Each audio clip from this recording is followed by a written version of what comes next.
Are you ready? వదిలిపారే. Praise the Lord. Hallelujah. వదిలిపారే. తండ్రి వదిలేసా భార్య అంటదో, ఏంటండి ఆ పట్టుకున్నది బంకలాగా ఉడుపు పట్టులాగా, దాని గురించి చెప్పండి, వదిలేండి దాన్ని. ఈరోజు కొన్ని వనాలు వదిలేయాలంతే. ఆయన గాయపరిచాడు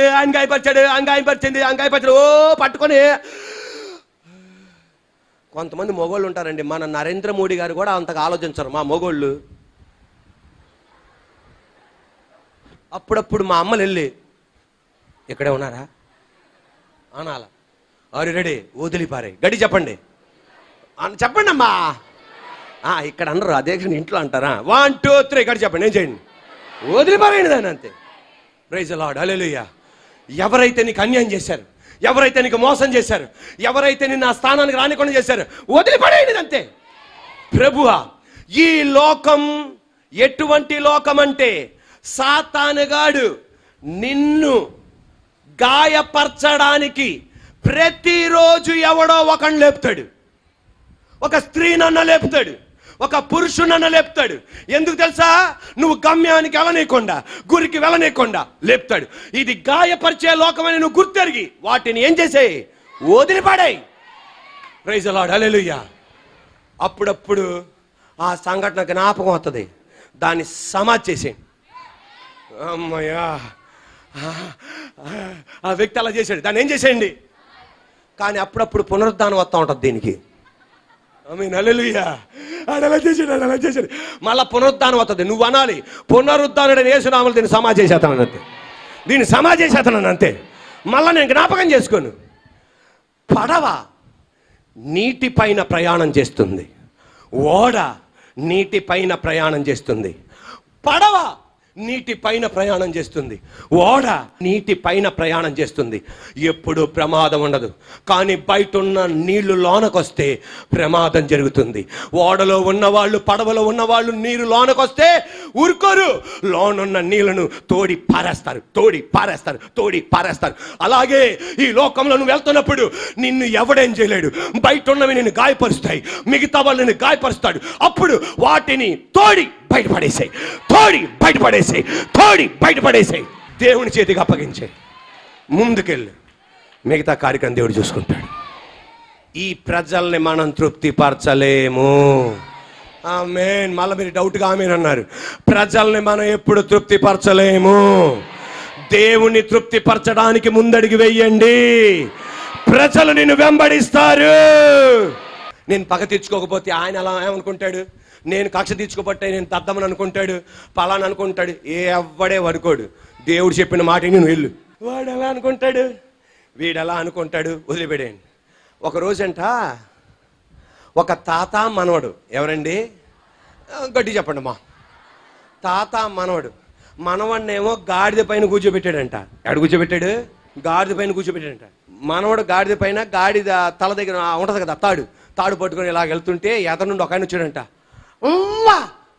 నువ్వు చిన్న కుర్రోడివై ఉండి వృద్ధాప్యములో ఉన్న తాతను నడిపించేది ఆయన బుద్ధి ఉందా అనగానే తాతయ్య అన్నాడంట, నువ్వు దగ్గర బాబు, నేను పైన కూర్చుంటాను అని. తాతయ్య పైన కూర్చున్నాడు, మనోడు నడుస్తుంటే ఇంకొక ఆయన వచ్చి తాతయ్య అన్నాడంట, నీకు బుద్ధి ఉందా, చిన్నోని నడిపెత్తున్నావు, నువ్వు పైన కూర్చున్నావా అనగానే వెంటనే ఆ తాత అన్నాడంట, నువ్వు కూడా నా వెనకాల కూర్చోరా అన్నాడంట.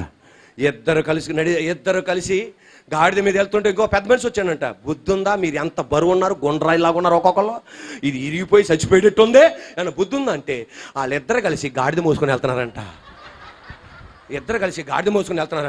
పక్కనోడు అన్నాడంట, ఏంటి సార్ బుద్ధి ఉందా అంటే, అప్పుడు అర్థమైంది ఎవడు చెప్పిన మాట నథింగ్, మన నిర్ణయం మంచిదైతే ముందుకు దూచుకొని వెళ్ళిపోవటమే.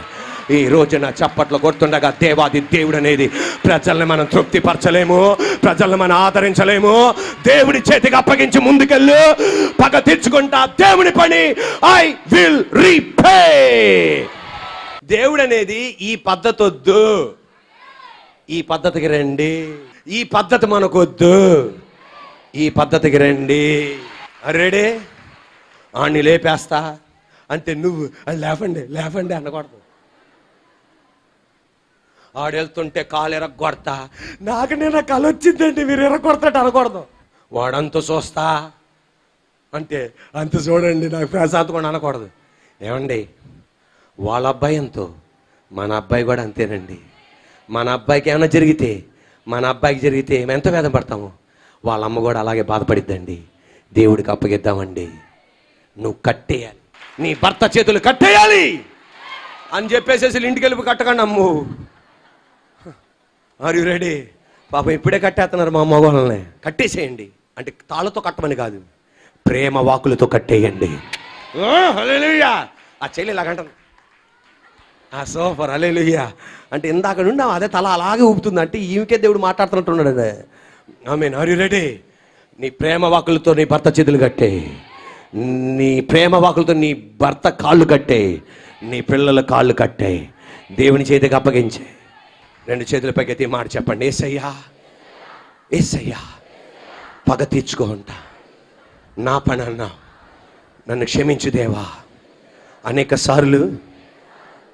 సార్లు ఫోన్లతో పగ తీర్చుకున్నా, మాటలతో పగ తీర్చుకున్నా, యేసయ్యా, చేతితో పగ తీర్చుకున్నా, రాతలతో పగ తీర్చుకున్నా, తద్వారా జరిగింది. యేసయ్యా, అటేపోడు కూడా, ఇంకొక పక్షాన ఉన్నవాడు కూడా పగ తీర్చుకొనటమే. యేసయ్యా, నన్ను క్షమించండి. యేసయ్యా, నేను చేయవలసింది నేను చేస్తా. మాట్లాడవలసిన వాళ్ళతో మాట్లాడతా, గద్దించవలసిన వాళ్ళతో గద్దిస్తా. బాబు గట్టిగా, పాపా ఇలా చేయకూడదు, నేను చేయవలసింది చేస్తా. అయినా వాళ్ళు మరలా రెచ్చిపోతున్నారంటే పగ తీర్చుకొని దేవా, యేసయ్యా, పగ తీర్చుకోనయ్యా, నీ చేతికి అప్పగిస్తాను. నా పక్షాన కార్యం చేసే దేవా వందనాలు. చెప్పండి ఆ మాట. 2 చేతుల పైకి ఎత్తారా? ఆస్తి ఆక్రమించేశారేమో, నీ పాప జీవితం ప్రమోషన్ రాకుండా చేశారేమో, మీ అబ్బాయి జీవితంతో ఆడుకుంటున్నారేమో, నీ వ్యాపారంతో ఆడుకుంటున్నారేమో. అంటే అధికారం ఉపయోగించకూడదని కాదు, జాగ్రత్త పడకూడదని కాదు, గద్దించవలసిన వాళ్ళు గద్దించాలి, దూరపరచవలసిన వాళ్ళు దూరపరచాలి, ఎవరిని హత్తుకునేటి చేయాలి.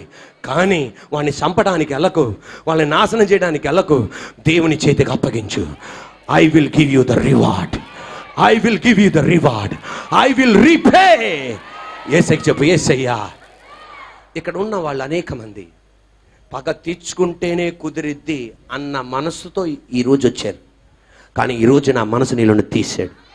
అలాంటి వాళ్ళది 2 చేతుల పైకి ఎత్తండి, పైకి చెప్పేలా చెప్పండి, యేసయ్యా, నీ పనిని నేను చెయ్యను. యేసయ్యా, నా పక్షాన కార్యము చెయ్యండి. చెప్పండి ఆ మాట. యేసయ్యా, నా పక్షాన కార్యం చెయ్యండి. 2 చేతుల పైకెత్తి మాట చెప్పండి, యేసయ్యా, నీ కార్యం నేను చూడాలి. యేసయ్యా, మీరు తిరిగి చెల్లించాలి.